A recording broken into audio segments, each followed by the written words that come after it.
Once you do one home, you know you never want to do one again because it's a waste of time. You want to do a minimum of 2 at a time. You got to build a business model that's recession proof. People try to push deals and they try to convince themselves that it's a good deal, even if it's not. The shortest cycle in real estate would be wholesale. Flip, it's 3 to 6 months. A rental, couple of years. A development is 5+ years. What's the best way to make big equity in today's market? Is big and affordable. What's up, well bidders? Today, I have got a guy who's doing a ton of ground up construction. In fact, he has built over 1,100 units. He's got hundreds coming up next year in 2024. He's doing adaptive reuse, taking these office spaces and turning them into something completely new. I've got Jerome Maldonado. What's up, man? How you doing, bro? How's everything? It's good to see you again, man. Thanks for changing your flight so you could come on the show. Yeah, no. Anytime a good friend asks me to do something like that, bro, I'll make accommodations. There we go. You know, times like this, it's good. I appreciate you. So, we just held a meetup on Friday. It was good. It's good.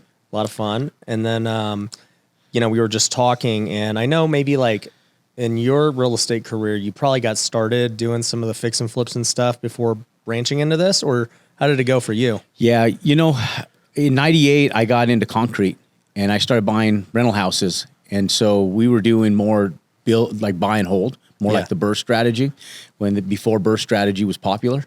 Mm-hmm.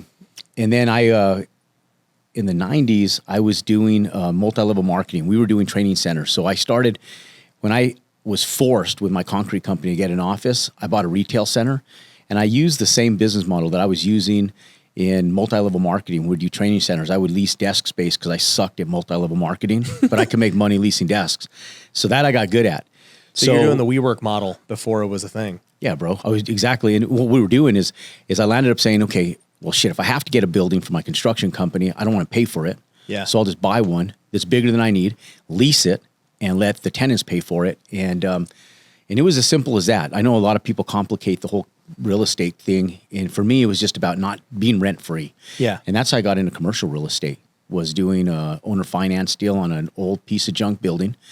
And I put it back together where it looked beautiful, beautified the outside, gutted the inside. And I'm still in the same office. I've been in that office for 25 years. Whoa. Yep. So that's crazy. Yep. So it's been a great business model. In fact, I was just talking to one of your gentlemen just a bit ago, and I said, I love coming into like your office, Grant's office. Cody's now doing it.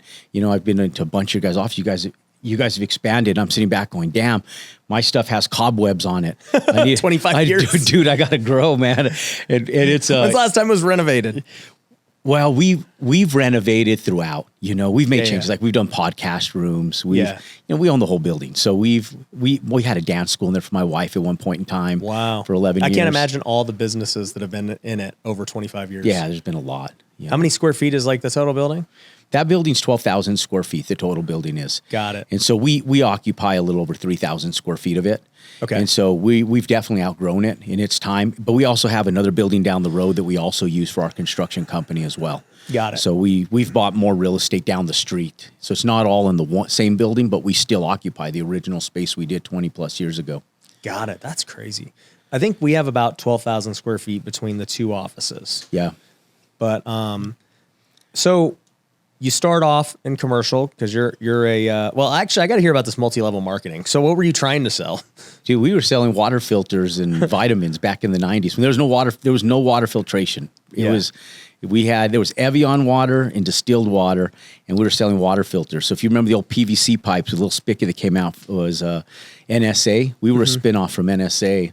And I actually landed up crushing it a few years into it. I was in the company for 5.5 years. First 3, I totally sucked. And then the last 2.5 years, I actually became a top money earner.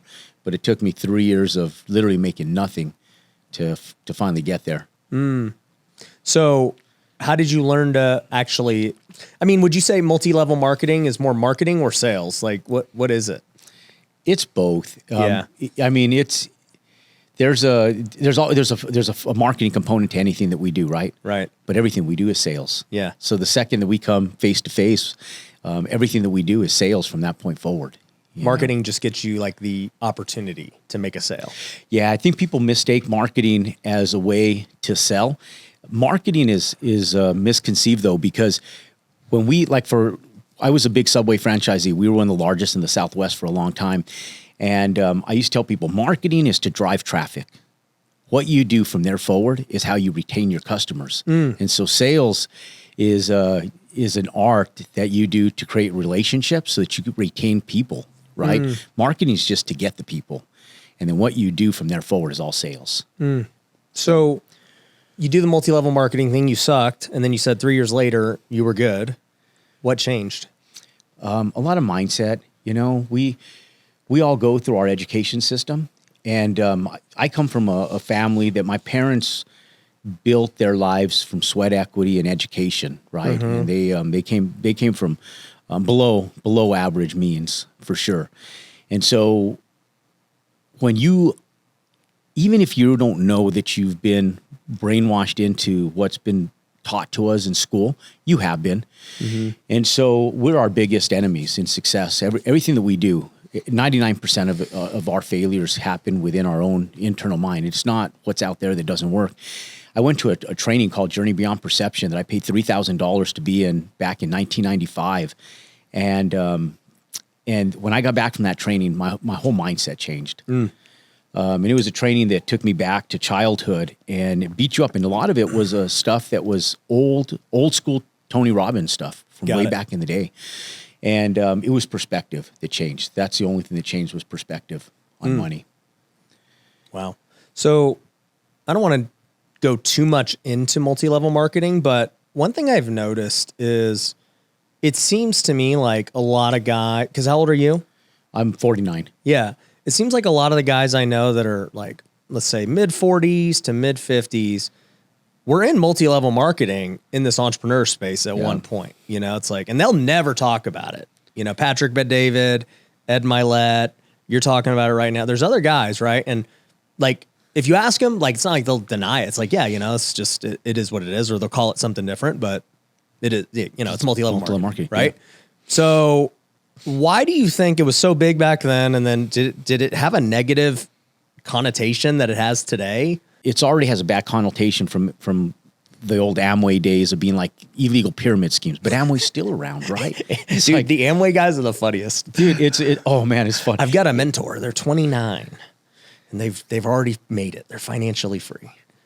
Yeah. I'm like, what are they talking about? I'm sitting back going, I'll hear people that I'm retired. I'm 24 years old and this retired me. And I'm going, shit, man, I'm about to turn 50. I'm not, dude, I'll never retire, you know?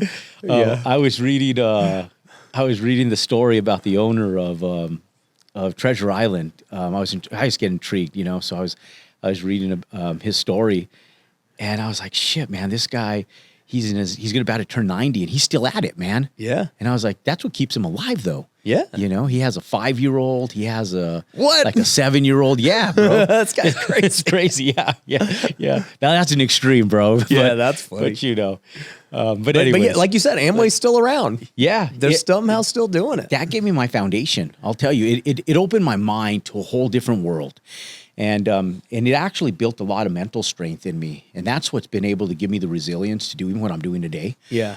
Because once you get past, you tip the needle and you get over the whole mindset thing, then making money is not hard. It becomes a game, you know? And once it becomes a game and it becomes fun, you have choices, you know? So life's evolved, right? We've done a lot over the course of the last 25 years, 30 years that I've been self-employed. WealthCon's coming back to Vegas, January 8th to the 11th. Now, if you've been to our events, you know how epic they are. We have the best time, not only with just great content, great speakers, but we have a lot of fun with the after parties and the masterminds and everything else. And number one, it's probably the best networking opportunity in the entire game. We have over 1,000 investors and entrepreneurs at each one, and this will be no different. In fact, this is gonna be my favorite WealthCon ever. We've got some amazing speakers coming, people like Tim Tebow, Thach Nguyen, Gabrielle Lyon, the list goes on. It is going to be an epic event, and I want to see you there. So if you're interested in attending, get your tickets now because they will not last. Go to wealthcon.org and get them today. Everyone knows that my favorite way to build wealth is through real estate investing. That's the reason that I started Wealthy Investor, where we've trained thousands of students. But here's the thing. I've noticed that so many people fail to get started in real estate because they're worried about the money. They don't know where they're going to get the money to buy a house or flip or handle their renovations and things like that. And so they just never get started. I want to change that. And that's why I created a brand new free course that goes over 5 different ways that you could buy houses without using any of your own money today. And I'm going to give you it completely for free. All you have to do is go to wealthyinvestor.com/podcast. I've made it specifically for you. The moment you go to that link, you'll be able to go get access to it and learn how you could start buying houses today without any of your own money. And if you're somebody who already has a real estate business and who wants to scale, we want to help you too. You can click the link below and book a free strategy call with our team if that's you. Well, you know what's crazy is the general public would think multi-level marketing is like, whatever, it's a scam or this or that. And then the more I've been in business and the more I've met like good entrepreneurs like Ed or Patrick or yourself, and then I see that at some point they had this training, you know, in multi-level marketing, or, you know, I just even look at today and I'm like, okay, well, people are building these downlines in, you know, solar, in insurance, in pest, it's all the same thing. Yep. You know, EXP. They're all multi-level marketing, and, you know, some have, like, they don't have bad reps. It's just like, people just don't really understand it's the same thing. They just call it direct sales. You know, it's building your relabeled. team. You're building your team. Yep. We used to call it building our downline, right? Yeah. All it is a corporate hierarchy, you know? Yeah. It's just, you know, where you have people that are at the top that are making the most money, and then you have a dilution of sales and distributors that are down below you. But you're making revenue off of all of them. It's just the same as any type of corporate hierarchy that's out there. Yeah. You know, if you have sales managers getting an override on their sales team, and it's all the same. Same thing. Yeah. So that's why it's just funny to me when I hear people get tripped up about it. And I'm like, look, I don't have any multi-level marketing things except like within my own company, I guess, right? Just with corporate hierarchy, but I'm not recruiting anyone to go do things for me. But then again, you know, you kind of are, because people affiliate my stuff and whatever else too. Yeah, we still are though. You know, and I take all that training because I utilize little bits and pieces. Like I was a grocery store manager when I was in high school, moving into college, and I was and I still take the fundamental stuff of cash handling, and I used it in all my traditional businesses when we owned restaurants and when we've owned coffee shops and beauty salons and dance schools and everything else. I've taken those fundamentals and I've utilized them. So just like with multi-level marketing, bro, we're still utilizing the fundamentals of what we've learned over the course of time. Yeah. So before we get into like how you got into new builds, you mentioned you were a Subway franchise owner. You just said, hey, we owned restaurants. Like, why'd you do all these different things? Well, different reasons, right? This whole Subway thing was more after the Ray Kroc model. It all kind of ties to the real estate. The beauty salons and the Subway stores directly tie to the 2008 recession and my ability to get through it. And so the other stuff that we've done, like everybody else, Ryan, I mean, I have when I was younger, I had shiny objects, and I was looking for a good business that made a ton of money with the least amount of work. And you know what I found out? That's the dream. Yeah, it's the dream. And I just found out over the course of doing this my whole life is that money comes from whatever you put energy into. I thought you were going to say, you know what I found out? Subway. That's the answer. Yeah, right. I wish, man. Deep in the back of my mind, I was going, man, I hope these things are simple. I hope they just crush it, and I can just get rid of everything else. All you need is bread, turkey, cheese, and you're good. A little bit of mayo and mustard. Yeah, just like it's the easiest business ever. Basics. Yeah. I see how they sold so many. Yeah, but bro, they're not very profitable. I mean, we would net about $1 million a year, but we had a lot of stores. But the average store made about $70,000 a year. How many stores did you have? We had at our biggest, we had 15 stores, 13 that we were running, 2 that we had offloaded on owner financing, but we had 15 stores that we ran and operated. Whoa. So, and we got into them in the 2008 recession because I was building retail ground up.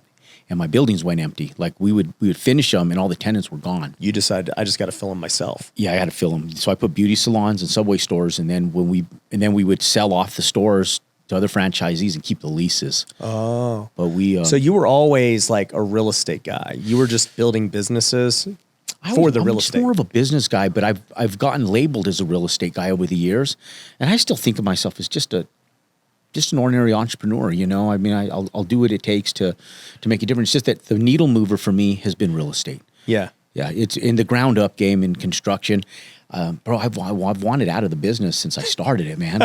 In all honesty, I'm like, shit, I don't even know how I'm still here.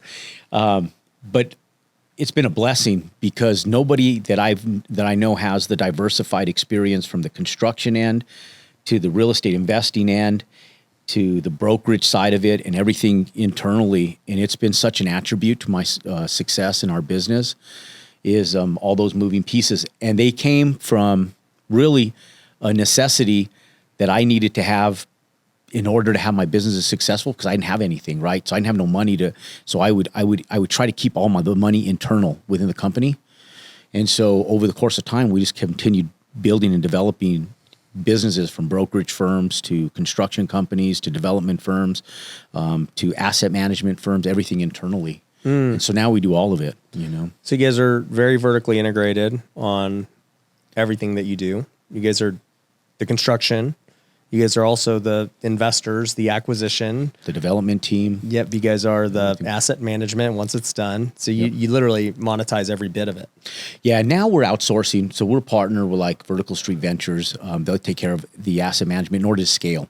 Because internally, you can only do so much when you get to a certain level as well. So strategic partners are important. But until 2018, we kept 100% of it internal.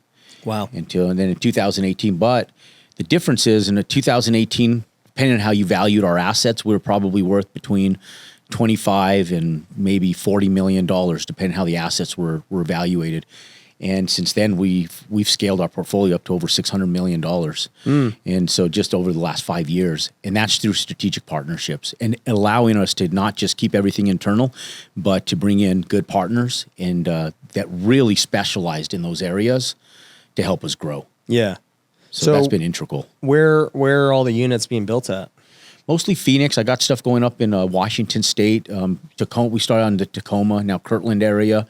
I have some stuff in the Albuquerque Rio Rancho markets, which is Rio Rancho is a sub market. It's like the Fort Worth of Dallas. It's the Rio Rancho is that to Albuquerque. So we have a lot of aerospace going in over there. So there's a lot of growth there. And then we have some stuff down in California that's going in down in Desert Hot Springs area, but predominantly Phoenix area and now Albuquerque and then Washington State. Those are our three big areas. And you live in Albuquerque, right? I live just outside of Santa Fe. Okay. Just outside of Albuquerque. And what made you pick Phoenix? Phoenix has been good to me. So we were doing construction in Phoenix when the market was down in the early 90s and on the rise. And then we left Phoenix in about 2004 because the market was so good at home. We didn't even need to go anyplace. But then when the market got crushed in 2008, we started buying a ton of distressed assets in Phoenix. And it just became a haven for investment for us in 2008, 9, 10, all the way to 2012. Yeah, you know what's interesting is like, obviously buying real estate's one thing when you're investing in other states, but to also run a construction company in another state, what's that like? That's tougher. That's tougher. That's where the stress comes in. Yeah, because I'm thinking like, dude, if I had to create my own company and hire and cruise versus just hiring a GC who's local, who's already got it all, it's a lot of work. So and that's part of our growth in 2018. So now we're getting general contractors. 7J does a lot. Toll Brothers is doing stuff for us. Got it. And so now we had a GC in Washington State, but because of the downturn in the market with interest rates, we didn't fire him, but he got to an end point of one of our projects, and we onboarded our own superintendents. But I have a partner up there too. So my partner runs a lot of that. I make a pit stop about once a month up there, and really usually kind of just create dust in everything that we're doing more so than anything. But at home in New Mexico, I still GC a lot of our stuff. Really? Yep. So what does that mean when you say you still GC it? Like, what are you actually doing? So my company, we actually onboard the superintendents, the foremans, the employees, the staff, the whole 9 yards. So we're doing the land entitlements, which we do on about 100. We do them on 100% of our projects now, no matter where they are. We still do take the land entitlement side of the business internally because we're good at it. We're good at the land entitlement side. We're great at getting the projects out of the dirt and getting them through permits. Mm-hmm. And we even do that in alignment with our GCs. But then at home, we actually are the ones that are hiring the subcontractors. We're actually the ones that are sourcing the materials, the labor, everything. So are you like, what is your role as the business owner? in all of this? Like, what do you do on a day-to-day basis? I spend time building a personal brand. Yeah. I spend more time doing a personal brand. So are you than on job anything. sites and stuff? I am. I still love that. That's what I love. I love being out there. Just by nature, I'd rather be outside and I'd rather be on the job sites. And if I get a chance and I'm out there, I'll even run transits with these guys and I'll still run grades with them and everything. What is a transit and a grade? The tripods with a little eye on it that you see that like the survey guys on. Got it. And because we still run our concrete companies. We still have a full-time concrete company that's pouring concrete every day still. I heard concrete is lucrative. It's super lucrative. I won't get rid of it. I want to, but it's so lucrative I won't. Why is concrete so much more lucrative than other trades? The decorative side for us is what's extremely lucrative. So we do a lot of the decorative stuff. People's backyards and all that stuff. Yeah, on the residential standpoint, but even on commercial. We get a lot of commercial stuff where it's just really financially lucrative, where a lot of trades you might be working on a 10 to 15% margin. We'll work on a 30, 35% margin. Yeah, I've heard that. So it's, we'll do, for every million you bring in, you bring a few $100,000 to the table. Yeah. That you take home. It's a good business. Yeah. Any 30% margin business is a good business. Yeah, it's a good business. And so that's been your main thing for like 30 years. That's been our bread and butter. That's been our saving grace. That's pulled us out of a lot of weather times during the downturns of the real estate market, because it's continued to cash flow. So we've been able to service debt with it. We've been able to grow with it. It has been our saving grace in business for sure. If you're a Christian entrepreneur or somebody who's interested in growing in their faith, I would love to invite you to one of our Wealthy Kingdom Bible studies that's going on nationwide. If you have no idea what it is, we just started the community earlier this year, and we now have 50 Bible studies already happening. And we also have virtual group meetings. We have different mission trips and all these other retreats and things happening every single month. And I would love for you to be a part of it. So if you want to learn more about joining the community, we're actually in the process of becoming an official nonprofit. And so I would love to see you there contributing and helping us grow in the mission. So go to wealthykingdom.com. You can learn more about it today. And I can't wait to see you on one of the calls or in one of the Bible studies. You've been through a lot of recessions and ups and downs, little mini recessions. And Yep. you went through the Great Recession, the biggest one we've ever seen. And then I would say like these last 18 months have been like a mini recession in my eyes. COVID was an interesting thing. Yeah. Like, how has it been, like you just said, having that concrete business and having these other businesses is really what got you through them when the real estate couldn't? Yeah, I think people are always looking for an exit, as I was. We learn a lot over the course of time. There's no substitution for experience. You know what's funny, though, is I have friends that should have the experience that still make stupid decisions because they're still looking for an easy way out, even in their 40s and 50s.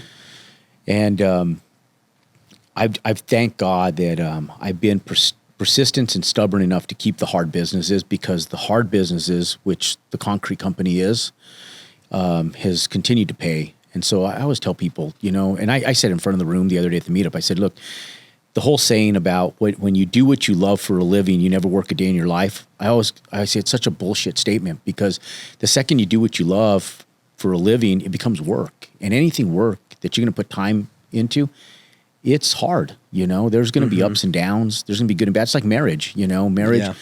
Yeah. You look at people with a 50-year marriage and you admire it, but what else was involved in that 50-year marriage to get them there, And so I always tell people, just focus your energy on what's lucrative and stay focused on it. You're going to have good days. You're going to have bad days. There's going to be up times. There's going to be great markets where you cash flow great. And there's going to be other times where your margins are smaller. But if you stay in it the long haul and you're doing something lucrative, it'll always give back in dividends. Yeah, you just got to figure out how to weather the storm. Yeah, that's it. How do you weather the storm? A lot of people are going through the storm right now. I would guess 80% of plus people in real estate are in the storm. Yeah, they are. You got to be diversified too, though.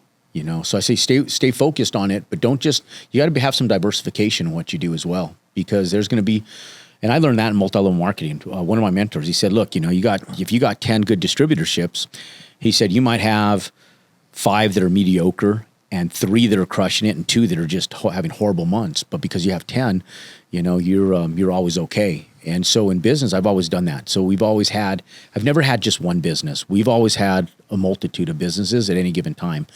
So when you tell a story And you go, well, I thought you, like in 1998, I thought you were just doing concrete. Yeah, but we were also figuring out the ground up game. We were building a house at that time. You were testing. Yeah, we're testing stuff, right? You weren't great at it yet, but you're figuring it out. Yeah, we're figuring it out. We're going to see what's lucrative. And they kind of aligned already. You had some experience to be able to, you weren't trying a whole new thing. Sometimes we were. I mean, like in 2000, when we bought our first building, I was like, okay, I got space and I got everything else leased. Let's open a coffee shop, right? Yeah. So that was new. That was interesting. Well, how'd that go? It actually didn't go bad. We were making about 30 grand a year, and then 30 grand a year. Yeah, right. So yeah, you sit back, you're like 30 grand a year, like, can I make that in a day? But back in 2000, you're like, okay, it ain't costing me money. It's making a little bit. It's not worth my time, but we're making 30 grand a year. So I said, so instead of giving up on it though, I said, okay, we need more of them. And so I landed up opening 4 of them. And actually, when we opened up 4, we actually landed up making more money. And it even helped the one that was only making 30 grand a year get up to like 80 grand a year, which it wasn't great, but it was still, it was still making more money.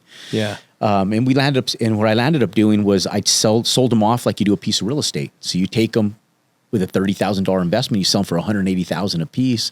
You didn't make a lot of money on the business, but after just a few years, we still landed up exiting them for a profit. Yeah. So you like selling these like small little retail businesses. That's what it sounds like. What would happen is, I don't think it was that I liked selling them. I liked the fact that I wanted out of them because they weren't very lucrative. Yeah. And I was able to exit them at a profit. Yeah. So it just became an exit strategy more than anything. And to me, you just got to make a profit doing anything that you're doing. Like if I put my time into it, okay, I'm like, how do I get an ROI that even just remotely makes sense? Otherwise, I feel like I've wasted all my time. Yeah, you sound like me in that I'm willing to take a win. Like I've always had a flipper mentality of like, hey, there will be more. Like I ain't worried about that. Because there are some people who are like, I'm never selling anything. And then I would say I'm on the other end of the spectrum where I'm like, anything is for sale. If there's the right price, if there's the right situation, if it's no longer an opportunity that serves me, let's keep moving. Yeah. And I'm the same way. And what it really comes down to is the freedom of my time, because if it consumes my time, my talents are better used elsewhere where I can be more profitable and lucrative doing something better, financially more affluent, than something that's tying my time down that's not as lucrative. So, but yeah. So how are you treating these ground up? Are you treating them like, hey, we want to, because I have friends who are doing a lot of ground up at like really big scale. Yeah. And, they raise hundreds of millions of dollars to build. Yep. And because they have investors, they must exit within the next 5 years and get the investors their principal and a return back. Is your plan similar, or are you trying to hold them for a long time? How's your structure? We hold everything. Okay. Yeah. So ours is different. So let me, I'll kind of just in a nutshell, just throw it out at you, what we're doing.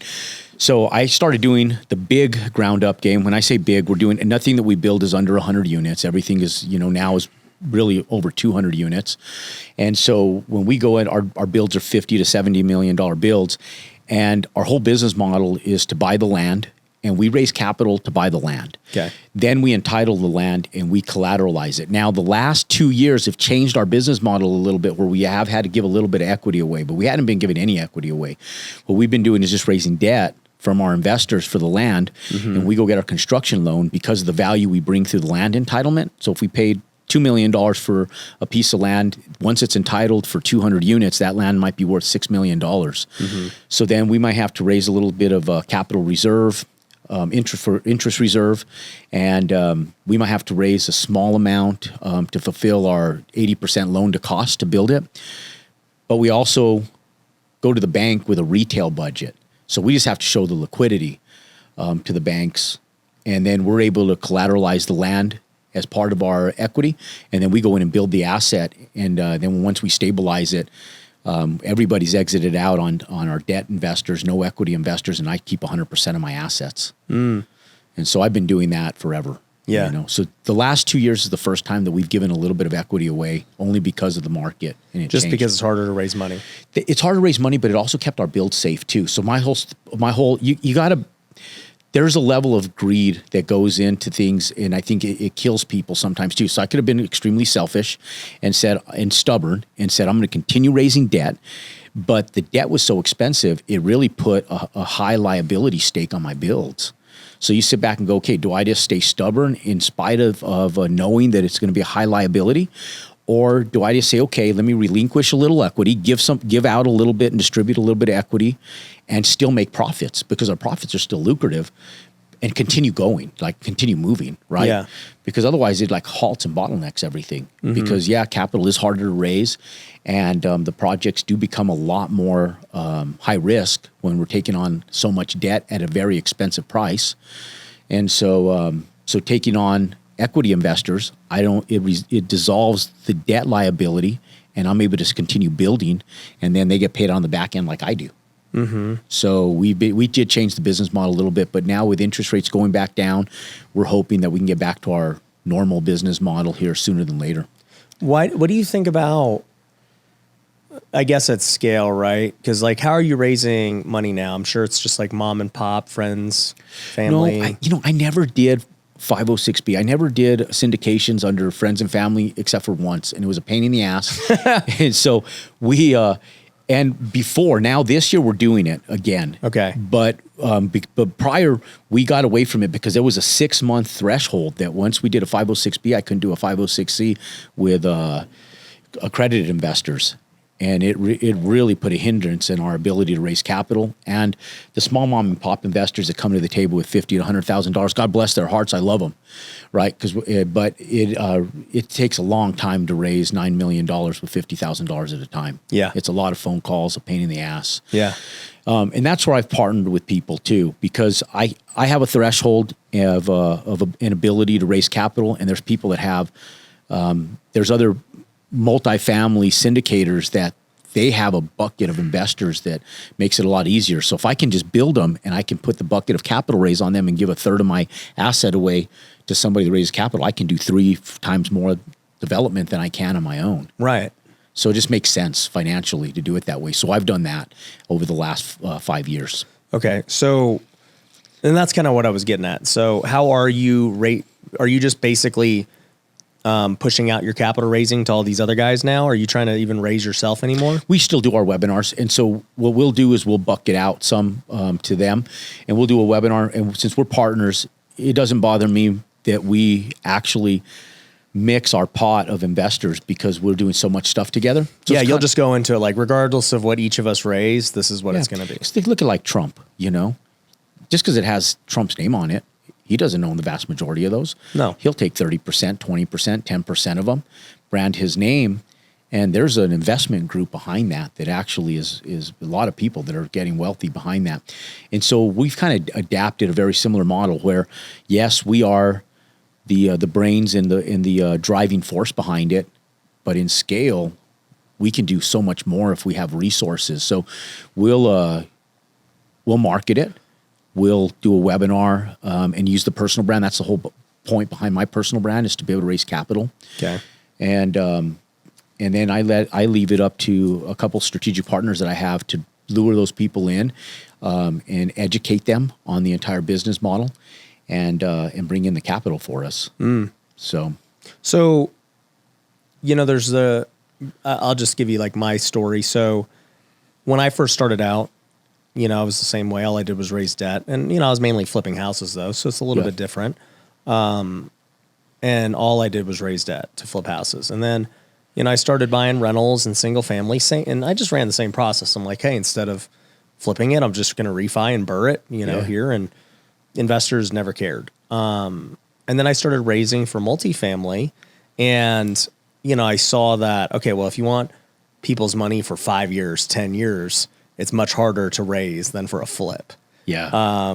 Because it's just like, even though the upside could be greater, having liquidity tied up that long is a harder sell than, hey, I just need your liquidity for 3 months, 6 months, whatever. It is. And so I started to understand, because here's my mindset. When you're used to getting 100% of the deal and you're just raising debt, you're like, wait a minute, why are all these guys doing like 80-20 and the investors are getting 80%? We're doing all the hard work. Yep. And I never understood it for a long time until I just started to understand scale and why they do it. And it's like, okay, I now understand why they do it, because if you ever wanted to do 100 million plus a year, you're raising at 80-20. You could raise mom and pop and everything else at, whatever you're able to do. But at scale, it's almost impossible not to. Yeah, it is. And we don't give, I've never given that much away. But it's because we bring so much value on the back end, we're able to do that, which most people don't have the skill sets. And that's what experience has done for us. Fortunately enough, I've never given more than 50% away of any of my developments. And that's on the high end. Let me play devil's advocate. Obviously, as a developer, you make fees in a lot of ways, right? Yep. I mean, you can make your development fee, your management fees, your acquisition fees, all these different fees, right? Would you be better served doing 80-20, but doing 10x the volume and still making your fees on 10x the stuff? We don't, because the way we partner with them, we don't even charge each other's fees. No, I know, but at that point you would. Yeah, we would. Yeah, if we did that, we would definitely. You have to at that point. Oh, absolutely, 100%. Because then you can't run your infrastructure in your office otherwise, And that's the thing with why we don't now, is because we have so much upside internally, is that we can still afford to run our infrastructure of staff, because you get all the upside. Yeah, because we have the upside, so we don't have the need. But it's business just like anything. So once we give away that much in scale, that fees they're necessary. They're necessary. That you have to. You can't afford infrastructure, Yeah, to be able to run the machine. So do you think that? I mean, have you ever tried to do the math where you're like, you know what, we're going to build $50 million this year.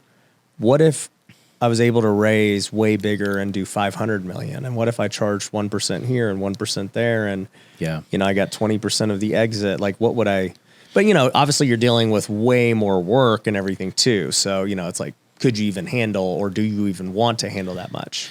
Yeah, so I've thought about it, and we've ran some numbers, just real soft underwriting numbers. Yeah. And I'm in a different place than most people right now. So I've been at this game for 30 years, right? So now, what's important to me is the promises I made to my wife, and the promises I made to my wife, because my wife's she's just seen me work forever, and she knows I love the game, but my kids are getting ready to go to college here in the next few years. My son in 2 years, my daughter in 5 years, and so she goes, I just want to be able to have the freedom and flexibility, not be tied down to an office and the employees and everything. I want to be able to pick up and go where our kids go to college, where wherever they're living. We want to be able to have houses and just have the resources of time, and not the resources financially, but time to be able to do that. And if I bog myself down where I have all this infrastructure that I've had my entire career, then I fail what's most important, and that's my wife, our family, and the real goals of making all this money, right? Because the game's great. I love it. But I want to do it remote. And if that means that I got to give up a little bit of the growth in order to do that, I'm willing to do that at this point in time. We've made a lot of money. We're good. I don't have to work. I love the game. Yeah. And I'm going to keep doing it. Yeah. No, I'm with you on that. So, and that's the whole point of the Wealthy Way podcast, right? Is to help people see that, right? That it's not just about top line revenue or even bottom line. It's why are you even starting the business you're starting? What are you what's your real priority? What's your real goal? People don't even know. No, they don't. And so is my goal to be a billionaire? We could drive this to $1 billion business easy, real easy. But do I want that much workload on myself in my 50s is the real question. Is it is the sacrifice that I have to do to get there worth it? And we may grow there anyways, I kind of there's a level of faith you got to put into everything, right? And if you're doing the right things, I believe that God's going to just kind of take you in the direction that you should be going. Because I've always been a hard worker. Now it's easier when you work hard and diligently to say that than for somebody that doesn't do what they're supposed to be doing. They haven't put in the time or energy. God's not just going to hand it to you, right? It's just not going to fall in your lap. So I say that because I know the work I've put in, and I know the business that we built, and I know the direction we're going. So some of that may happen anyways, just out of what we're already doing, but it's not my goal. My goal is more about I want to make sure, one, my wife is happy, but two, I want what she wants. I want to be with my kids. It doesn't make sense otherwise. How long you guys been married? We've been married for 17 years. We've been together for 25. And how has she been throughout the journey? She's been great. We have ups and downs like anything. There's times where things are stressful, and she feels like what we do sometimes has been a little selfish at times because she knows what we've been able to do. But then she also understands it. So when she feels frustrated with it, it's monetary. And it's like she's human, like everybody, right? But she's been very supportive over the course of time, you know, and she's and she gets it, you know. But she like everybody rides on emotion, like we all do at certain points in time. So we, like any marriage, we have our good days and bad days, but predominantly good days. I got a good wife. Yeah. Yep.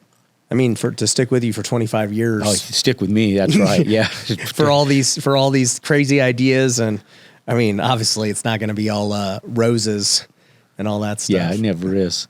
Yeah. But yeah, you go through ups and downs, you know, and we've been blessed, you know, and the concrete company has given us that. We've always had money, so we haven't struggled in a financial point. Does she work in the business, or what's her involvement? She runs the kids mostly. Okay. But I mean, to some level, all wives will be a part of the business to some magnitude, right? So she helps me. And so when you say, is she work in the business? Yeah, to a certain degree, because without her, she'll do stuff that a personal assistant won't and can't do for you, you know? Yeah. So there's always a level that they work in the business, even though she isn't like in there every day. Yeah. She's in there every day. Yeah. You know? Well, I'll tell you, like, for me, I'm very fortunate to have my wife, Mindy. We just celebrated 10 years of marriage. That's awesome. And she's been with me from the beginning, just like your wife has been with you, you know, before we ever had money or anything, we were broke. And it's interesting because she has always supported whatever I've wanted to do, right? Yeah. But she has also been there to, I want to say, be like that needed governor.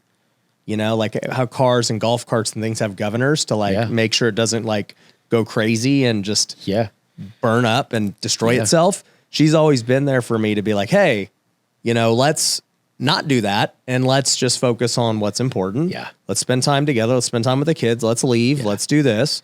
And that's been really good for me because it's like helped me develop into who I am today. And also too, 100%. It's allowed me to get better at business where I'm like, hey, you know what? How do I do both? Like, how do I still grow, but still do these things that are important to me, to my wife, to my kids? And there's just this thing on social media that I see sometimes with entrepreneurs where they're like, hey, you know, if your spouse or your girlfriend doesn't like support you 1000% and your goals and they can't deal with you working 80 hours a week, then you need to like let them go. And I'm like, crazy. You are an idiot. Yep. So and every time I hear that advice, I don't care who's saying it. You know, it could be the most big person. I'll be like, you're an idiot. You're a fool. You don't get it. 100%. You don't. No, because my wife's the same way. I mean, even this weekend, she was worried about a couple things that little projects with the people. She just doesn't like the people. She has wives have a different. They're keen on stuff, and they relate different people to different experiences that we've had in different partnerships or she's like, this reminds me of that. Yeah, and they bring that to your attention. So in the back of your mind, you're like, I better watch certain parameters of this if I do go down that street. But they do, and even like with the kids, when you come home tired or whatever it is, they help govern a lot. You know. If I'm on the kids too hard, or just whatever. But 100%. Because I even do that with her too, you know, because it's just different personalities and we get each other. So even the kids, where they don't understand mom's personality, sometimes you have to tell the kids, hey, that's just the way mom is, right? Like, she's not like dad that I will get in your face and tell you what's wrong, and then 2 seconds later I'm cool. You know, she's going to wear it for a while, right? Yeah. So it's a matter of telling her, hey, you can't do that to the kids. Like, you've done that to me. It's hard. They don't get it, right? And then she does the same back. And so I think a little bit of that give and take from both ends is important throughout the course of any marriage. Yeah. And I just want people to hear that because right now there's probably some entrepreneurs listening who are like, man, if my spouse just supported me more, I'd be doing it. And my advice to you is no, you'd be doing it if you actually did what you're supposed to do, right? That's right. You know, your spouse, you don't need this unwavering support from your spouse if you haven't done anything yet. You know, like, do you think that Mindy supports me because of just happy-go-lucky support and like, no, it's from over time having success, failing and bouncing back, dealing with it, continuing to just push forward, that now Yeah. Do you think her faith and her trust in me is much higher today than it was 10 years ago when I first started? Absolutely. Yeah. Like track record and resume proves that. So if like you've been, 100%. I call it in baseball, we call them slapdicks, just people that just do stupid crap all the time. They're like, man, I can't believe, why is all this bad stuff happening to me? Why does nobody trust me? Why does nobody believe? Well, because you're a slapdick. Why would anyone believe in you? Yeah. So change yourself, and then maybe your spouse will support you more. They didn't just not support you out of nowhere. Yeah, absolutely. Yeah. I mean, and that's the biggest problem. Like when you get clients, like even that come in and you're teaching them what you do, and they go, well, I got to check with my wife. The reason they have to check, like out of respect, my wife would expect me to at least talk to her about it, right? Like I just won't go do it, but I don't need my wife's approval because she believes in me. Like I don't have to sit back and go, can I do it? And the reason that a lot of men, I think, have to do that is because time and time again, they've spent, but they've never executed. They've never had any level of success because they've never went to the finish line with anything. Yep. So my wife knows, like, if I do something, I'm going to the finish line with Exactly. it. You know? And my wife also knows too. She doesn't hear me throw out just crazy things. No. Like she knows that if I've come to something and a conclusion and she's like, all right, he's thought about this and this is not something out of the blue. Like he's going to do it. And I can't really even stop him. So I might as well support him. Yeah. When I said I was going to go build $70 million ground up buildings, I didn't like happen overnight. I studied it. She saw me, she saw me studying it, and she saw me investing time on Saturday mornings when everybody was asleep, and I'm waking up at 6 a.m. while everybody's sleeping until 8, 9 o'clock, and I'm studying that stuff. And it took me 2 years to really, from 2016 to 2018, to really figure out like how to do it. So it took time, and everybody wants it like overnight. And then I built one, and it took another 2 years. I worked for 4 years for free before I made $1. But I was moving in that direction. It was methodical. I had a business plan. I had a business model. I knew what I was doing. Mm-hmm. And then all of a sudden people go, okay, you had instant success. Yeah, I built a $70 million. It took me 4 years to figure out how to do it. Yeah. But I got it. Yeah. It took some time. Mm-hmm. So. No, that's so true. So let's talk about just the ground up game, right? So the first step is identifying land and entitling. Walk me through what exactly that means. Finding the land or titling? Both. So because obviously you got to be looking for land that you can. That's the hard part for the level of construction that we're doing. That's the hard part for us. That's probably the hardest out of anything that we do is sourcing the right piece of land. So that comes down to relationships. We get all this stuff when we finally find stuff. We're out there, so you got to plant seeds. You have to be in it. And I always explain like harvesting a garden, right? Like you throw down a bunch of seeds, but not every seed harvests for you, right? You got to be out there playing the game at its highest level. And when I started in this part of the game, I was meeting with multifamily brokers all over in every city that I wanted to that I thought I wanted to develop in. I was meeting with them, and I nurtured relationships. And I didn't even do business with these guys for multiple years, but I would go into town.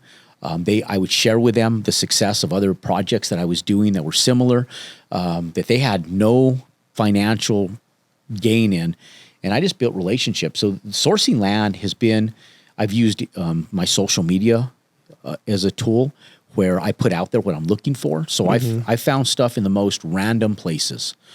And I'm always selling my business model out there in everything I do, to brokers, at lunches, for coffee.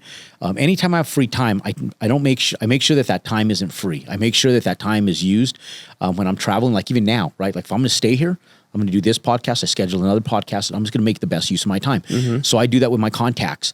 So I will go into town, and if I have a little gap, I'll sit down with one of my brokers. And if I don't use it, where I'll sit down and do stuff behind a notebook I can do in the office, it's relationships. Mm-hmm.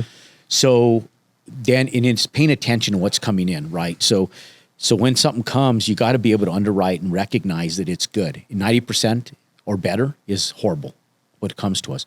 But then when something comes in, recognizing, and the only way that's going to happen is by underwriting stuff. And people feel like it's a waste of time, but we will sit down and I will understand this stuff inside and out and forward and backwards. So when a deal comes to my table, I don't miss it. Because if you're not underwriting, you're not looking at this stuff, how do you recognize when you really have something that you need, right? So sourcing the deal that's how we source our deals. And when they come, we know when we need to execute timely and effectively. Yeah. You know what I found about commercial real estate that's tough, because commercial real estate's new to me. I've been in it now for a little less than 3 years. I was mainly focused, obviously, on single family, specifically flipping and wholesaling. And what's clear is it is a relationship game in the commercial space.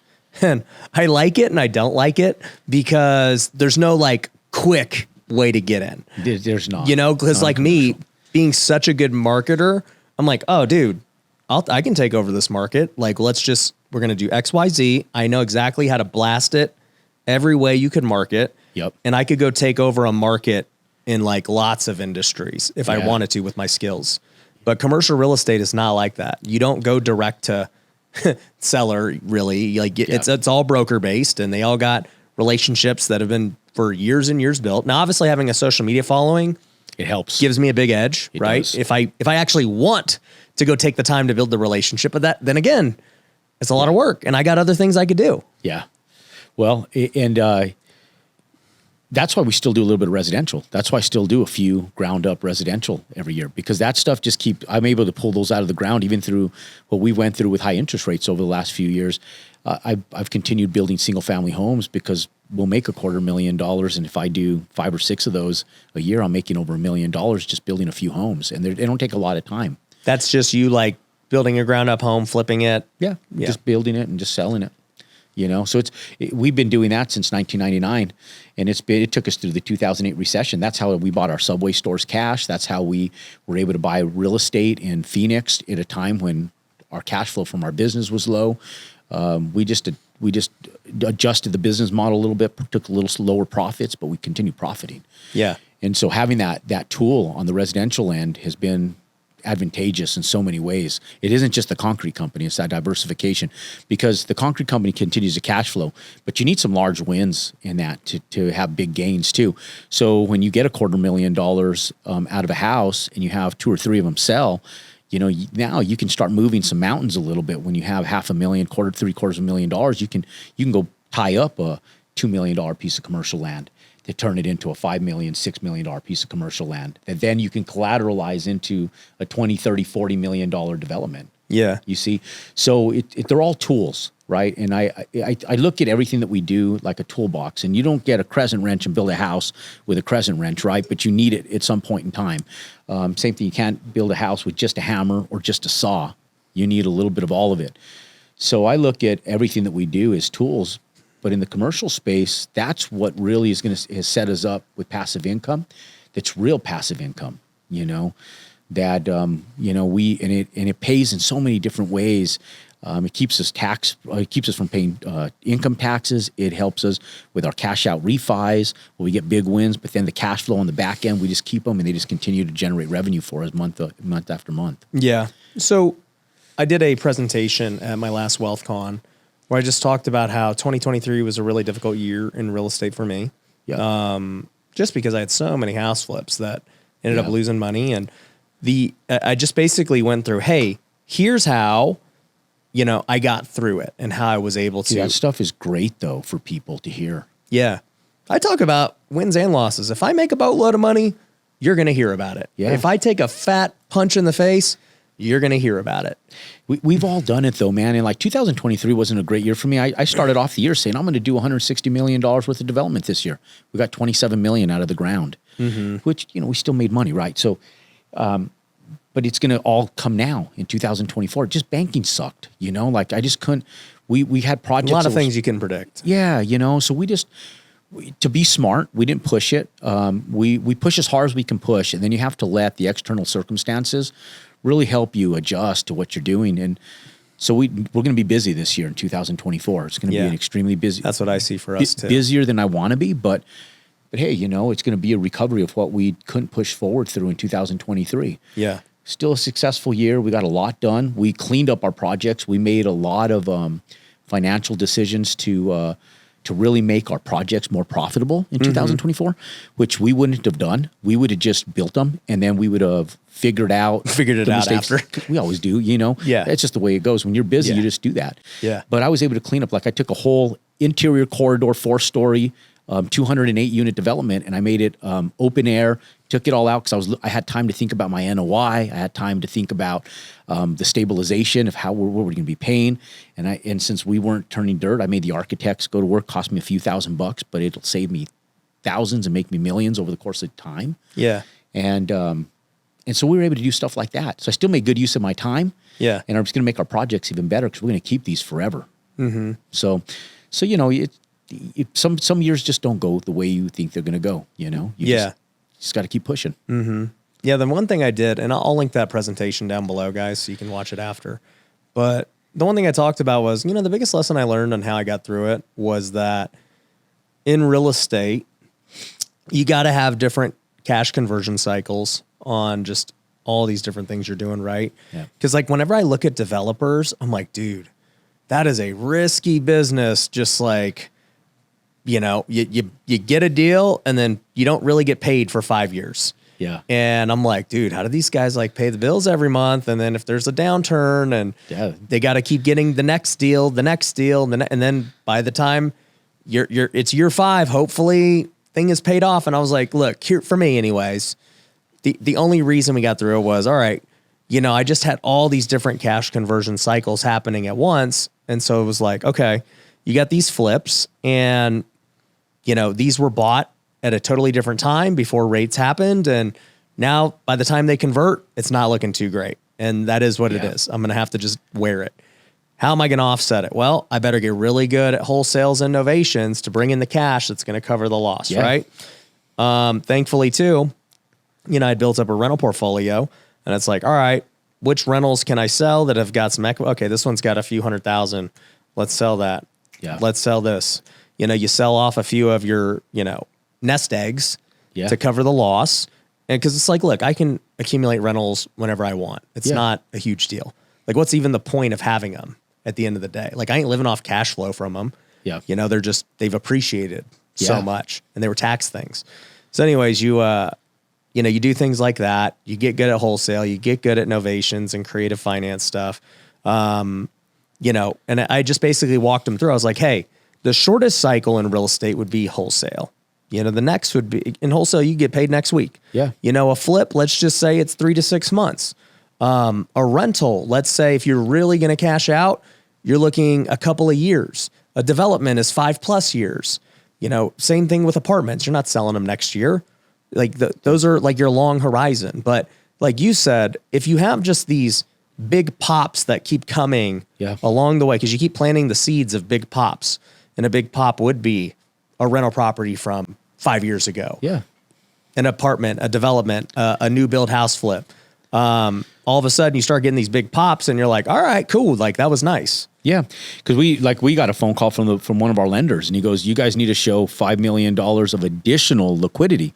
And I go, so we just need to show $5 million of liquidity or $5 million additional. I was like, cause we already have the 5 million more. And he goes, no, 5 additional million more. And I was like, by when? He's like, well, be nice to show it in the next 30 days, right? So me and a partner, we're like sitting back, okay, where do we get $5 million liquidity? So we creatively are able to get $5 million worth of liquidity. And it's from big pops like that. So I'm like, you know what? This project is supposed to end in March, but let's see if we can push it to get it out of it, even if I have to take a little bit of a shavings off of it and sell it by January. And we start freeing up capital, right? And so we built that over the course of time, obviously. That doesn't happen overnight. Yeah. Most people can't just free up $5 million in 30 days. No. But especially in real estate. Yeah, especially in real estate. Like you want to go sell stock. Like, okay, you can. Well, the stock is considered liquidity, you know, if you have it. You know, if you have and I actually use stocks as a tool for real estate. So that's actually part of my liquidity is my stocks. Explain that. Yeah. So and this has been a great tool for me. The banks love it. I'll invest in stocks. I only buy big blue chip stocks, and I only buy dividend paying stocks.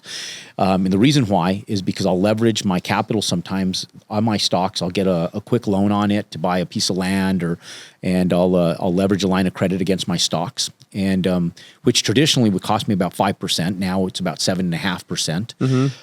But I've been since 2001 on average. I make about 11 to 12% a year on my stocks, and part of that is that I'll do anything between a 2 and 6% dividend, and plus whatever the upright is. You know?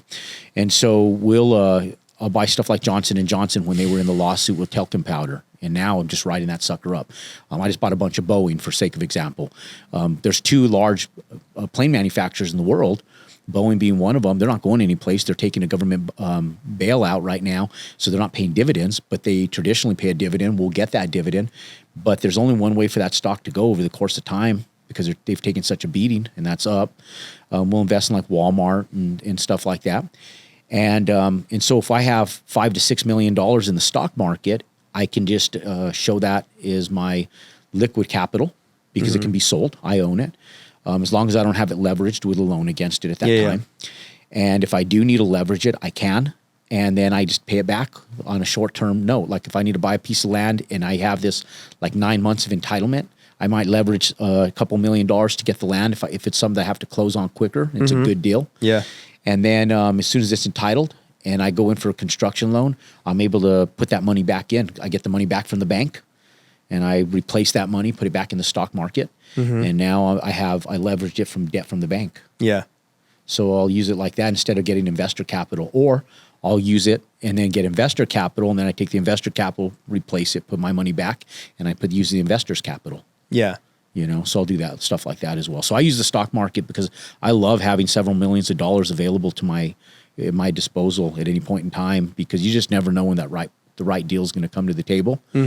And plus my money's working for me 2 ways.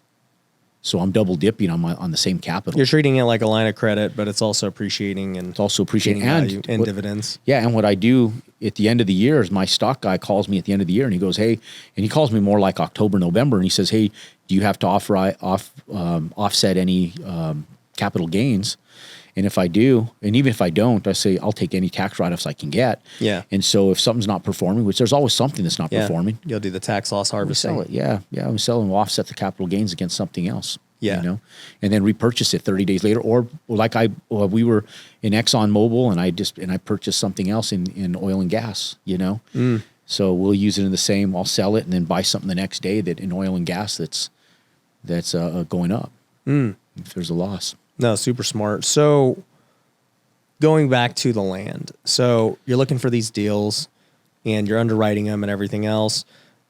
Like, walk people through the process. You said, hey, it might take 9 months to entitle it. Like, what exactly does that mean? So typically I won't even buy the land. I'll tie it up. And like I'm doing one right now. So I'll use the one I'm doing right now as an example. It's called my Cibola Loop project. It's a 185 unit apartment complex that I'm doing in my own hometown. One of the first projects I've done in my own hometown in years. And it's a prime piece of real estate on the west side of town. And what got it for me was my social presence. The brokers knew who I was.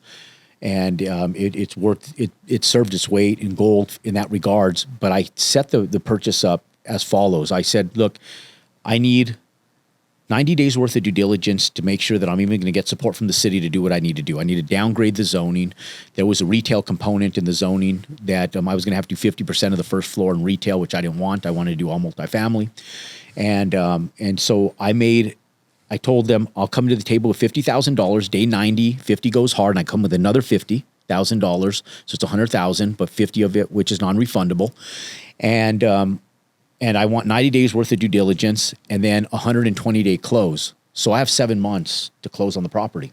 So now it's a race. So the second I got these terms, before we even had the agreement worked out, I have my architect working, and we're already doing neighborhood outreach. We're already setting up meetings, informal meetings with the city, letting them know to see if they'll support what we're doing. And so that's the first step, by the way, is you get the city's support, and then we go to work with conceptual drawings, and then we do a formal application for a zone change and entitlements. And so we'll go in with conceptual drawings, which do cost a few $1,000s to do, but we still keep it inexpensive. So for under $7,000, we can go in and put a $55 million project together conceptually. And we go to the table with it, present it. We go do a neighborhood outreach meeting where we see what the neighbors are going to dispute against what we're doing. And And then once the city gives us support, then we just go into planning and zoning, and we go for planning and zoning approval. That's usually a couple meetings. That's usually 2 months because there's only a meeting a month. Then once we get planning and zoning to approve our plans, then we go in for city council. And then city council comes in, and they're the ultimate yes or no. And if city council approves it, usually they're looking at everything. They're looking, did we resolve some of the concerns of the neighborhood, or are they going to have people screaming at them in the neighborhood? This is where a little bit of politics comes into play. We'll usually hire lobbyists and as consultants to help us. I was going to ask you about so this. So there's a little bit of a political ploy, little donations that might have to go. I'll tell you my story in a second. Go on. So we'll do this all on the front end, because most people start doing this stuff on the back end, not you do knowing. It on the front end. Yeah. So we already know the process. Yeah. So we're already massaging relationships from the front end, going into these things and going through this formal process. Yeah. And then once we get our city council approval, after all the massaging of political parties and everything else that's going on, then we'll close on the land. Got it. And we have to get. Will you close even if it hasn't been fully entitled or approved yet? Well, you have to, because you can't get the full approvals till you own the land. Got it. But 99% certainty you're good. Yeah, like my Youngtown project that I'm stabilizing right now, we did the exact same process, and that one's finishing. We're renting. We're 50% leased right now, and that one's getting stabilized. And we took that one. We closed on that one all the way to the finish line with entitlements and approvals. And then we closed on that one, and now 2 years later, we're finishing it up. Yeah. I was going to ask you about the political side of things, because it's interesting, man, because a young guy like me, I really don't care too much about politics, which I don't think many young people do, because it's not like affecting our business at all.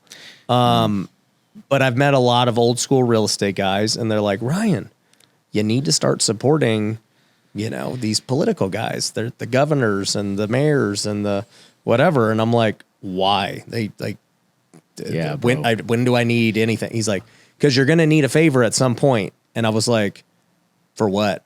I'm not going to jail or anything. Hopefully I don't do anything stupid. He's like, no, you're going to need a favor for like a deal, not.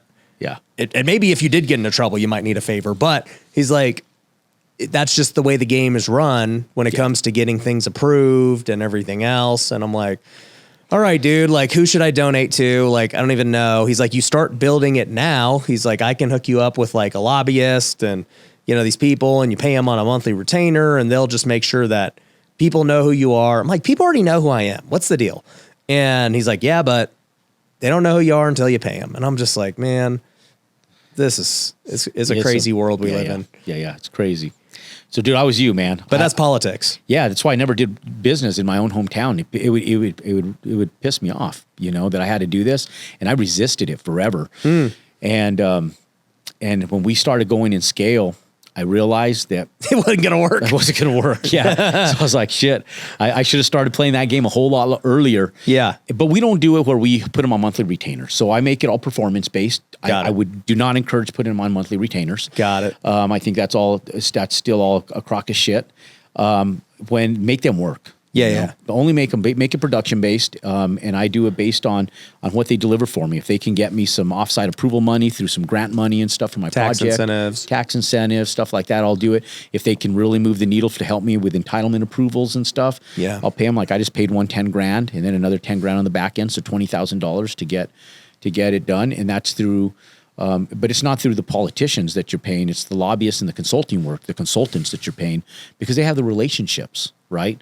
It's illegal for the politicians to take the money from you. And so, but you can donate to their campaigns, but there's a threshold, and they're small. It's like $5,000 that their maximum donations are, but you'll host a party for them at your house and bring in some of your wealthier friends or wealthier other people friends donate to that'll them. donate and support them, and even if it's not the party that you support, you just support them. Well, look, I mean, what's the point of a political leader? I guess like everyone has their own agenda.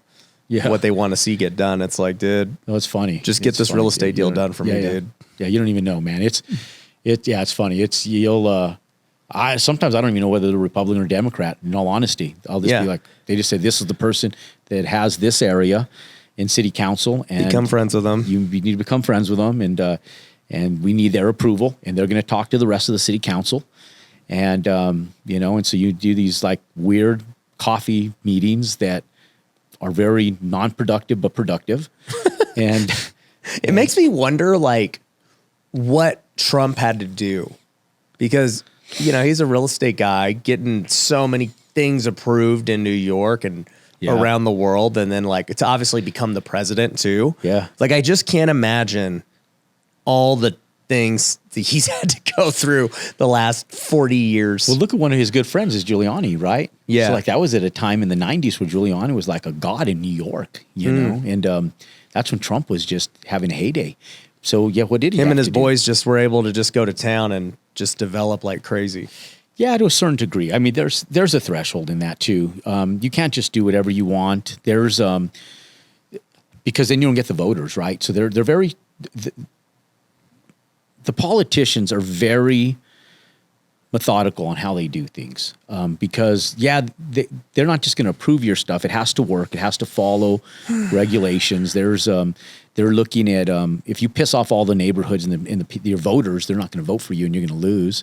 So they're looking to try to what's the best interest of their people, their voters, but also supporting you. And they're trying to mitigate. But generally, like building these brand new buildings is going to be good for the area. Like they're nice, they're new. People get bent out of shape over just different things, right? Yeah. I mean, you're going to always have local people who just don't maybe understand. I've seen that in Big Bear a lot where, I'm like, do you guys realize that you would have no jobs if there was no Airbnb? Yeah. I don't understand why you're thinking this is a good idea to oppose. Yeah. But, people are ignorant. It just is what it is.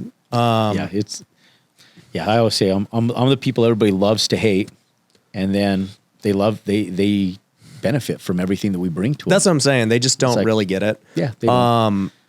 But I just think about, I don't know, just like the game, like you said, that has to get played. It's interesting. It is an interesting game. It is a very interesting game. I resisted it forever. I was getting too old to resist it anymore, Ryan. In this game, if you really want to scale, there's a level of embracing that you've got to take, whether you like it or not. You got to kiss some babies. Yeah, you do. So you get it entitled. Obviously now it's worth way more. Before it was just some like raw land for a single family home or something. I don't know. And now you're going to build 200 units on it. What's the reason for 200 units? Just to make it worth your time, economies of scale, all of it? Yeah, there's different reasons, right? So one, anything over 100 units, institutions start becoming a lot more interested in the assets. Better buyers. The pool of buyers is different. The return on investment, if you ever sell, is a lot greater. And in scale, things are safer. So I always tell people, the more dense you can get a project, the safer it is. For a safe example, this project, I said, okay, we're at 160. What is it going to take to get to 185? And I explained it to the architect like this. So I explained it to you like this. 2 units will pay for the elevator in a 4-story section. I want the vast majority of it 3 stories because of the cost to build, but this one building, why don't we do this one last building higher on the back, and let's go 4 stories, and let's take the density to 185. And if we do that, then two units, prospectively, will pay for the improvements to get it to the 4th story, and the rest of it, and then each unit may cost us $160,000, $180,000 a unit to finish out, but they're going to be worth $300,000 a unit. So now each unit, I have an extra $150,000 worth of upside value that I get to utilize to collateralize into my build that makes my project safer. My mind immediately goes to, why not just make the whole thing 4 stories? Yeah, so parking is why. Oh. We don't have the ability for parking. So we don't get so much density because then it takes too much parking lot. We can go 4 stories, but we don't have the room for parking. So basically, you're just trying to build the max amount of units for the land that you have. We are maximizing everything, bro. We will push over parking limits, and then we'll get engineers to say, hey, they're over, but they're not. But according to national averages, they're actually under. So we'll pay engineers, traffic engineers, to come in and do traffic engineering, saying, I know this is your regulations, but in reality, they're under. Yeah. So we do a lot of that, which is what we're doing on this project. where we're already pushed. We've pushed every parameter. We've maximized density, and we've squeezed the towel and the juice out of every corner we could. This is fully maximized at this point. There's nothing more you can build. And the land is and that's where you want to be, right? Yep, that's where you want to be. Best and highest use. Got it. You know what I want to be? The more I talk to you about this is, dude, I just want to be like Trump, where you throw my name on it and then I get money. Yeah. Like, that's the goal. Because if you just look at like what like you said, dude, I'll take 10% of the building, just use my name and my likeness, and I'll promote it, and I'll make it up to the Pineda standard, and then let's roll. Yeah. And because I even think about Marriott and any of these big hotel chains, they don't own the hotels. No, they're franchisees. It's just their flag. It's just their name. Yeah. You're just getting the Marriott name, and you're getting their expertise of how to operationally run it. You're getting their infrastructure with their rewards. Yeah. And they have a few corporate owned properties, but the vast majority is not corporate owned. That's where the game's at, dude, in my opinion. Yeah. But you got to get there, right? So you got to get there. So everything, like I said, Trump had to build all of his own buildings to get his brand and his reputation. And I got to look at these 90-year-olds, and I'm like, damn, I'm only 50. I'm still young, Still like, we're moving in that direction, right? Yeah. But you do it because that stuff becomes more passive, and it's just like, that's the game. That's the real game.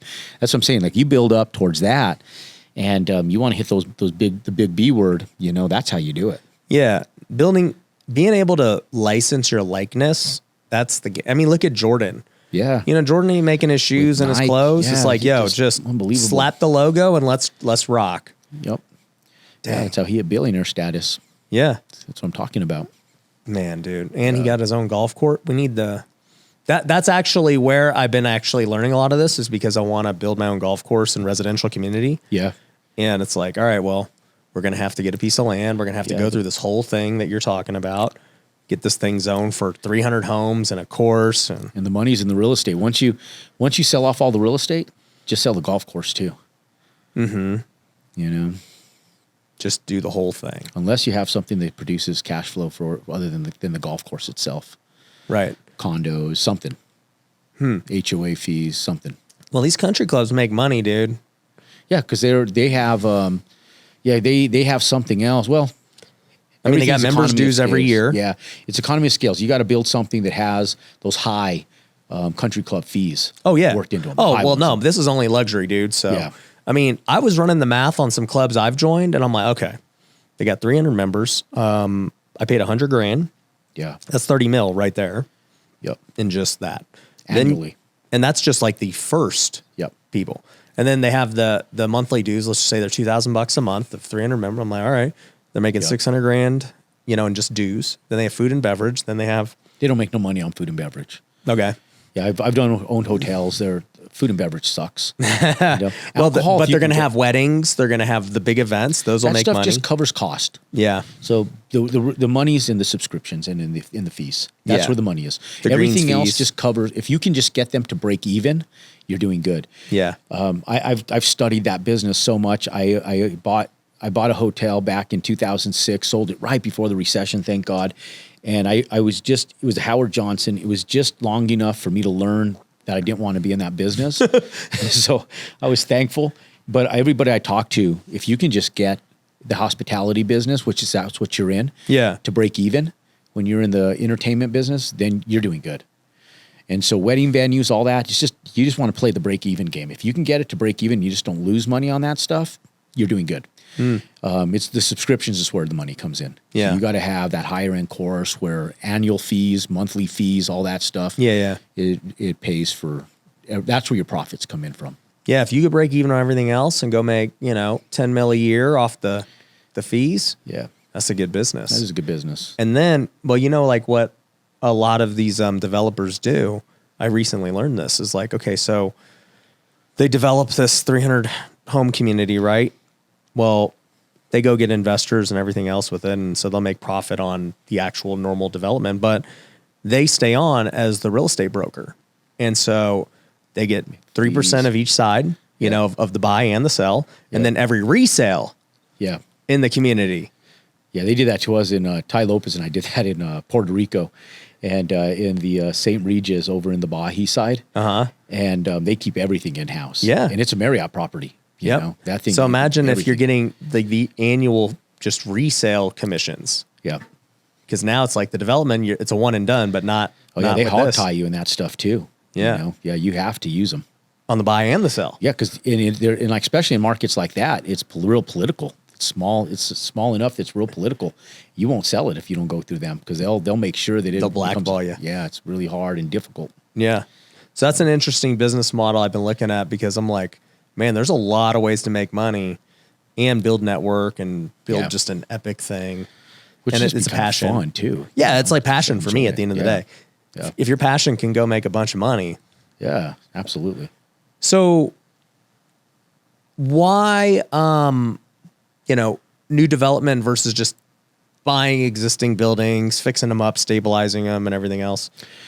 For me, it was because the syndication model, when you buy them, you got to give up 70% of the asset to do it. Plus, I would have to raise a lot more money. And at the time when I was doing it, I got to go in, and if I buy a $70 million property, I got to raise $14 million on an 80% loan to value, right? Mm-hmm. So that's $14 million. When I first started doing this, I was like, damn, I didn't have the bandwidth to raise $14 million. But I could go buy a piece of land for $1 million and turn it into a $5 million piece of land. Because the entitlement, that's your value I only add. have to raise $2 million to do the same $50-60 million property. Yeah. Plus, then I'm able to get my bandwidth, my bandentry I was able to get into the game. Yeah. So I had to put in more work. So the ground up game for sure is a lot more work, but my upside potential is so much greater. And I've been able to retain 100% of them too, doing it the way I do it, which. How would take a somebody lot get more. into the ground up game? They have to resume into it, right? So it's one of those things where the way I compare it is like to college. You go into college, you spend 5 years for a 4-year degree, most people. And what do you get out of it? A $60,000 a year job? That's what the average person getting out of college gets. So I tell them, learn the single family residential ground up game, right? And you'll make 6 figures doing it.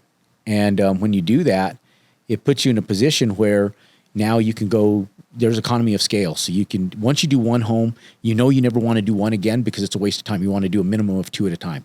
Yeah. Because it takes you just as much management Buy time a subdivision. to do 2. Just knock them all out. And I don't know if a subdivision, if you want to do that, I always tell people 8 to 12 a year is perfect. Any more than that, you start to manage the beast. Yeah, a little cul-de-sac.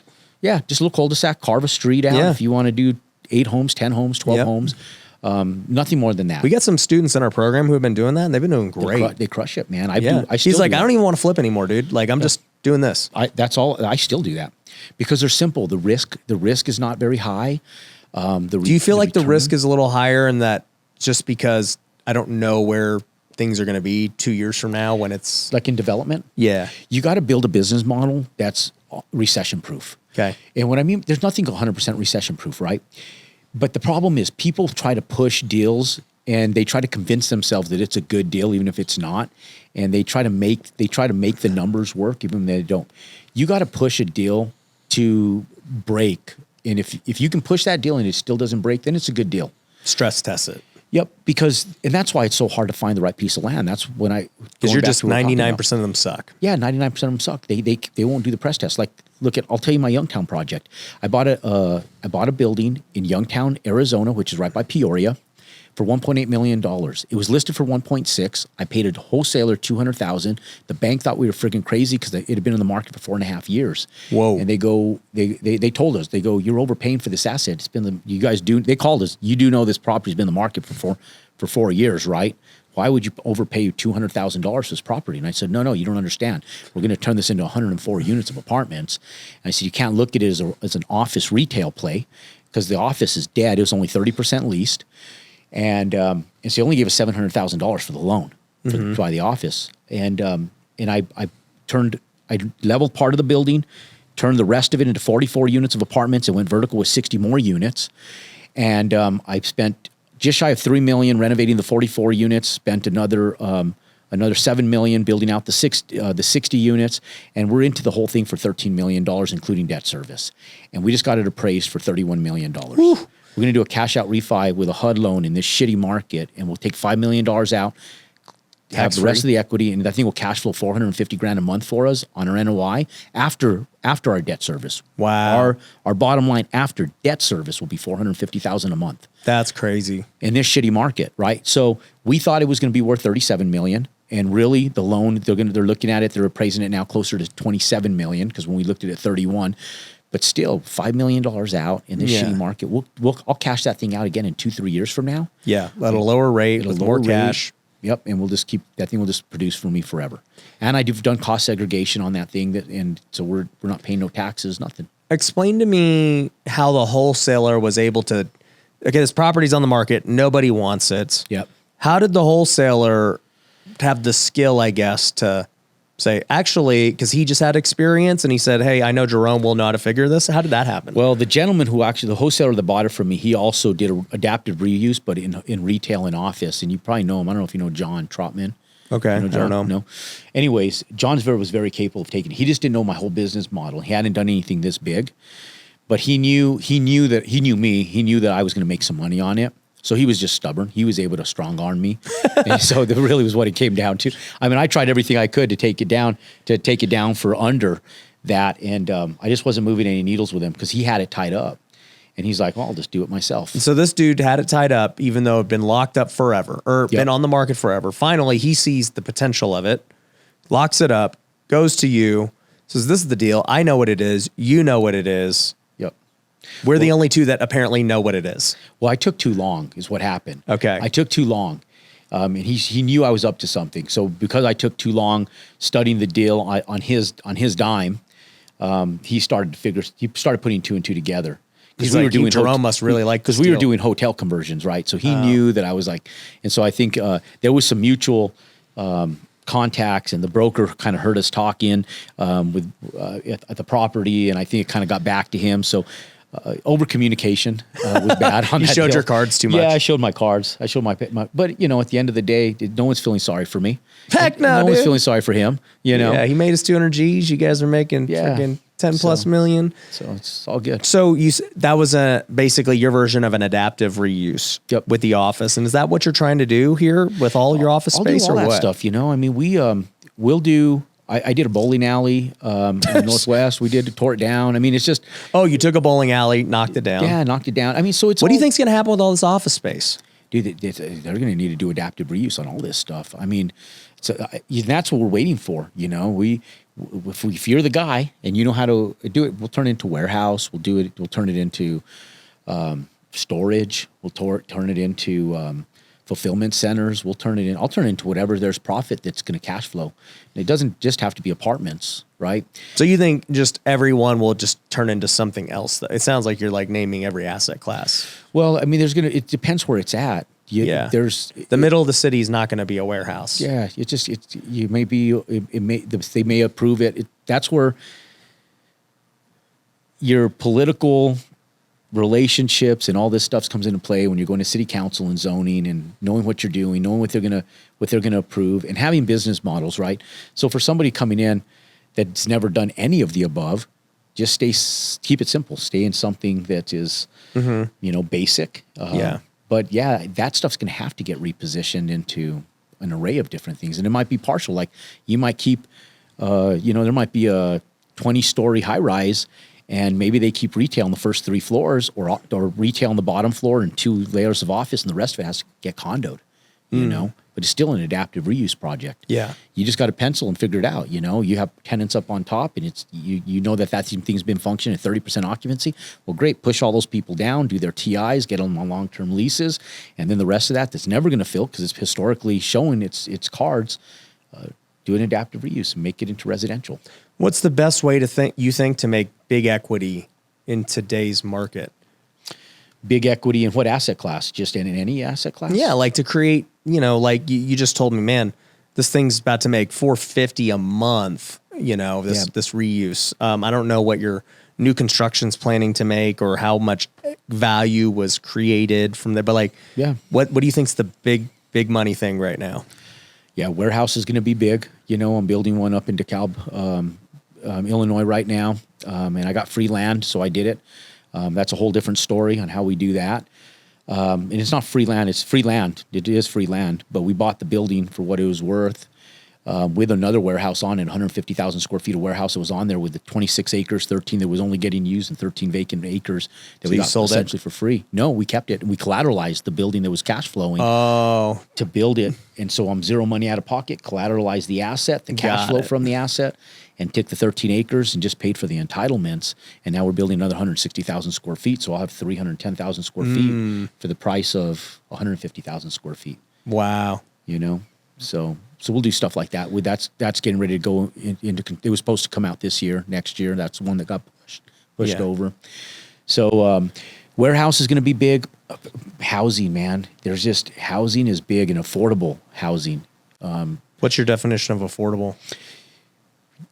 A lot of it's based on AMI, right? So it's all based on average income for your area, and it's the average median income, but you take a look at it, we call it attainable housing. So workforce, like, okay, where are the average person, like even some of your staff, right? Like, where are those people that are making under 100 grand a year going to live? How about the people down at the grocery store that are checking out your groceries? The guy at the clerk down at the post office? Where are the people that are delivering your Amazon boxes? Where are they going to live, right? It's becoming expensive. And we are pushing into a renter's nation, and there's not enough rooftops. So attainable housing is important, and you can create more adaptive places to live that are attainable for people through adaptive reuse projects. The cities are even doing them. I just read an article where the city of Albuquerque's just bought an old hotel, and they're doing it. Yeah. So it sounds to me like you're pretty bullish in 2024 on just pretty much most sectors of real estate.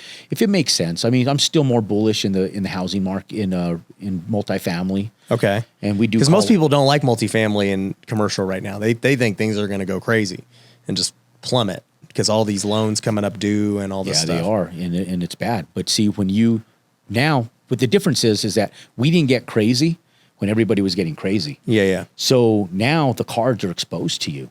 So if the cards are exposed to us and you know how to migrate around those cards and you know how to move forward, before we went into it blindfolded, right? So that's why it was so dangerous, is that people are doing these 5-1 arms. Syndicators were expecting to hold an asset for 3 years, maybe 5 years at the most. And then they get to that fifth year and the interest rates go through the roof. They're screwed, man. They can't do nothing. Yeah. You know? You can't refinance it. Cap rates land up going up. Values get crushed because of it. And that's what I talked about on Friday. As I said, that's where opportunity comes from. You take the same asset, but the cap rates go up, the values get crushed. The banks don't even want to look at it because they can't even underwrite it. And so where do you go? You can't. The banks are taking a scrub on it. You're taking a scrub on it. And so when you build it, and if you underwrite it in the current market conditions, knowing that we're sitting at a 7% cap rate, and if I can't build it at a 7% cap rate, then I can't build it. Then the project's no good. You just don't do it. But if you can build it, and I go into it knowing that I may build it, but I'm not pulling no cash out. I'm only making my cash on cash return on my monthly cap rate and the cash flow that comes in.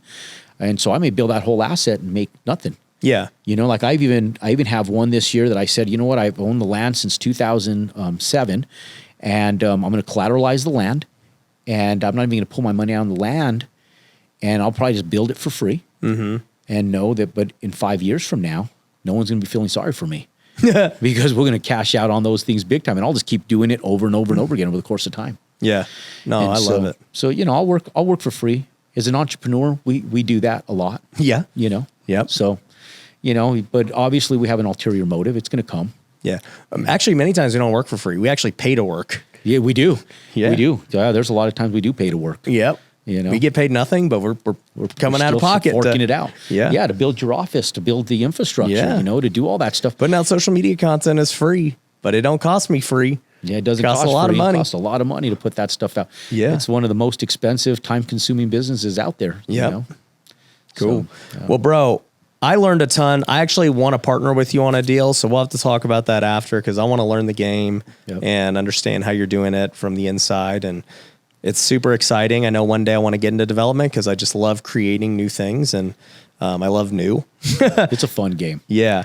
So I'm excited to check out your projects and, you know, just see how you're doing it firsthand, man. Yeah. So for anyone who wants to follow you, where can they find you? Pretty easy to find. I'm sure we'll have my name in the show notes. Yep. And if you guys go to any social media platform, just plug in Jerome Maldonado. We got hacked on Instagram last year, so now it's the Jerome Maldonado. There we go. And the real. yeah, and everywhere else, just Jerome Maldonado. Pretty easy to find. You guys Cool. can Google me. Well, guys, hope you enjoyed this episode about new construction. I learned a ton. I'm sure you did too. Make sure you subscribe, and we'll catch you on the next one. Peace. I just did a 50-day challenge live on YouTube. I closed 125 contracts in 50 days. We don't manufacture deals, we find deals. And if you're sitting there and you're trying to manufacture that deal, then it's probably going to be a mistake. The hard part becomes dispo. How the heck do you